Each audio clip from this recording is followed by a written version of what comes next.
But the more ingrained in my, at the second public school was when I had a little bit more surgeries and stuff. So actually in grade 5, if I remember, or grade 4 if I recall, or grade 5 or 6, grade 4, one of those areas, I came right to the school right after my surgery, and after I was kind of recovering and I was doing well.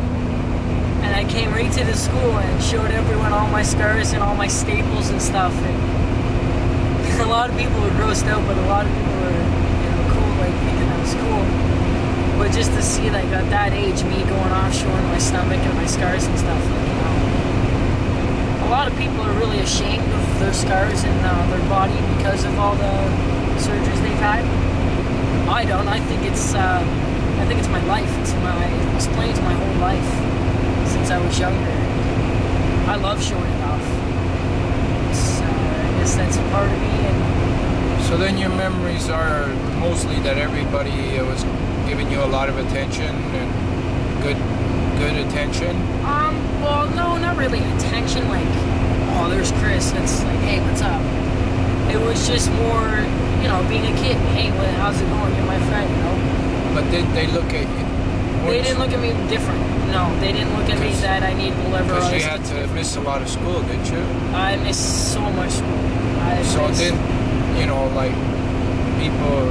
A lot of my friends were very, very kind, I guess you could say.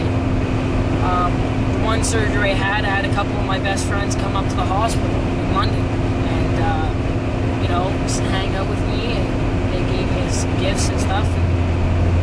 Cards from the whole school and from all my classmates, and that just touches me so much, because it's knowing that my classmates from public school and stuff cared that much while I was in the hospital and stuff. It's just remarkable.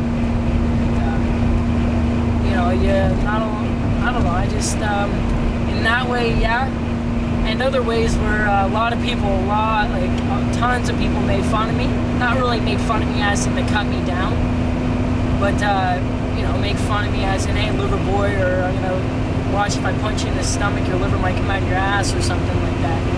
Like, I laugh at those. I don't think those are snotty remarks or, remarks to get me down. It's just, I think the remarks to keep me up, because I love it. It's who I am, and that's what I'm always going to be like. I'm never going to be down on myself, and I'm never going to let anything else take me down. So those were things that you remember when you were a kid? Like people saying things like that? Oh yeah, and they still do. I got it. I've just started bowling 2 years ago, and my bowling ball right on it says Liver Boy. So it's like, those names, they're gonna be with me forever. Like I think it's it's like a nickname. Everyone has a nickname. I've got tons of nicknames. I don't just got one. I've got tons. Shark Bite, that's another one. Shark Bait, because I told everyone that I told everyone that I got bit by a shark in Hawaii while I was surfing when I was 8.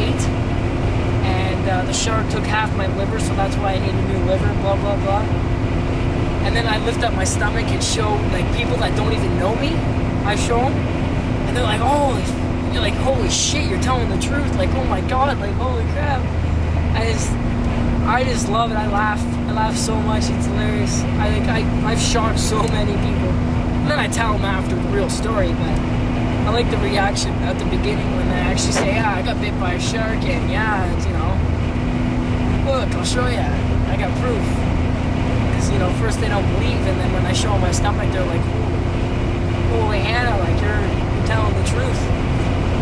And then after, I'm like, God, no, I'm just kidding, I need a liver, blah, blah, blah, and then I tell them the story. So, what do you remember when you were 10 years old? Which school were you at? I was at Johnson Memorial in grade 6, was it? Would it be grade 6? Yeah, grade 6. I was coming home, and I think I got a call from one of the presidents at the Liver Foundation saying, Kris, do you want to come out to an important event on blah, blah, blah this day? I can't remember the date off my hand. You do, but I don't. And do you want to come out and meet this guy who's doing a walk across Canada for organ donation who received a liver transplant? I was like, yeah, I'd love to. You know, I'd like to go out and meet this guy. I'd love to, you know, hear more about him and then tell him about my story, you know, and see. I just wanted to meet him. That's all. I didn't know who he was. I just wanted to meet this guy. Was that like? Did that happen before, where you got called by the Liver Foundation to do something, or did that seem like a surprise to get a call from the Liver Foundation? No, I did a lot of events for the Liver Foundation. I've raised millions of dollars for the Liver Foundation. Millions? Oh, tons. We do a dinner every year. You raised millions. And I sold so many daisies. Like, I'd stay at the mall for like hours selling daisies and getting money. For the Canadian Liver? For the Canadian Liver Foundation. Over the 10 years that I was there, I've made them so much money. Just because of my face, and I need a liver, and look how small he is, and look what he's doing for us, and blah, blah, blah. So they were making all this money off you? Yes. There were, and that's why we cut out of it as soon as... Right when we met you, George, that's when we stopped Liver Foundation. We never went. Never been, ever since I was 10, after I met you. Just because of, you know, they were making money off us, and we weren't getting anything in return. They weren't paying for any of our trips to London. They weren't paying for nothing. So we're like, well, then why are we getting treated like this, and why are we, you know, doing stuff for that? So, you know, I think my dad thought that, you know, let's go to this guy, help him out, you know, make him some money. But what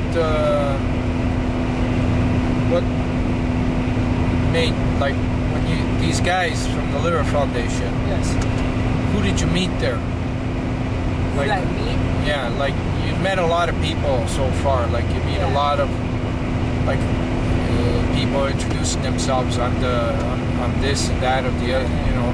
So who did you meet at the Liver Foundation? I met two famous hockey players. No, I mean at the Liver Foundation. Like the president, the director, or... Oh, I met, like, yeah, all the president for Sarnia, like I met... For Sarnia, but not the national. No, I don't think the National Liver Foundation. It was just all Sarnia. It wasn't me traveling out. So it was a chapter then of the... Yeah, I guess, the Sarnia chapter of the Liver Foundation. That was basically what it was. So, now, when you look at that, you know, how... Because at that time, what were you expecting at that time from them? Help. For our travels, for our expenses to London and back. Well, what did you have to do? Like, what did they ask you to do? I did a lot of events for them. I helped out a lot. I was basically their poster boy. I was in the paper. In Sarnia. Yeah, I was in the paper like every other week for it. We have tons and tons of articles on me being in the paper for the Liver Foundation, for me meeting a liver and stuff like that. I basically gave them their name after I joined. For Sarnia. Yeah. So, when did you catch on that they were using you, or didn't you, or you didn't know that, or did you? Well, who caught on? I didn't until now, like till a while ago. But my dad was the main one that caught on. I knew that, like, what the hell, we're not getting shit out of this Liver Foundation, and we've been there for 10 years, and nothing's happened. We haven't got a dime from them. But you weren't out to make any money, right? Like. No, we didn't. We weren't out to make money. We were just out to. My parents did it all on their own. Every penny that they got basically went to our travels. What were you expecting them, like, to do for you? For like our hospital. Did you ask for it? Yeah, we've asked so many times. to pay for the hospital trips, or Yeah. Like so we asked literally for that would have been like hundreds nothing. of dollars.